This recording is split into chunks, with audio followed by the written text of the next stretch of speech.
अस्सलाम नाज़रीन, Sindh online TV में भलीकार आवां हैं मोहम्मद पहर शामिल करूं था हिन वक्त जो खबरूं।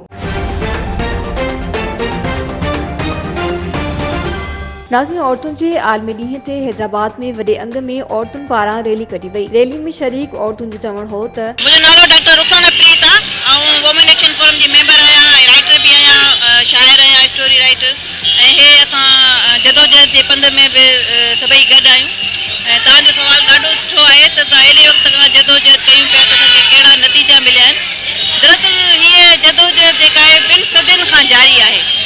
ऐं हीअ जेको औरत जो इशू आहे या औरत जो जेको सवाल आहे उहो एॾो नंढो कोन्हे को।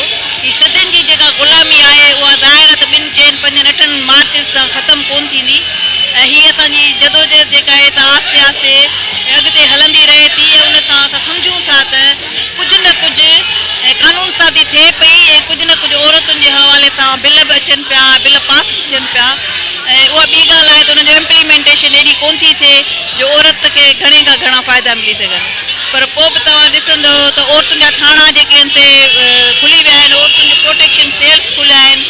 ऐं हीअ हाणे जेको आहे वुमेन प्रोटेक्शन जेको बिल आयो आहे हरासमेंट एट वर्क प्लेस ऑफिसुनि में, त इहो बि जेको आहे सो औरतुनि जे जदोजहद जो नतीजो ई आहे त इन क़िस्म जी कानून साज़ी थिए थी ऐं पार्लियामेंट ताईं औरतुनि जो आवाज़ पहुचे।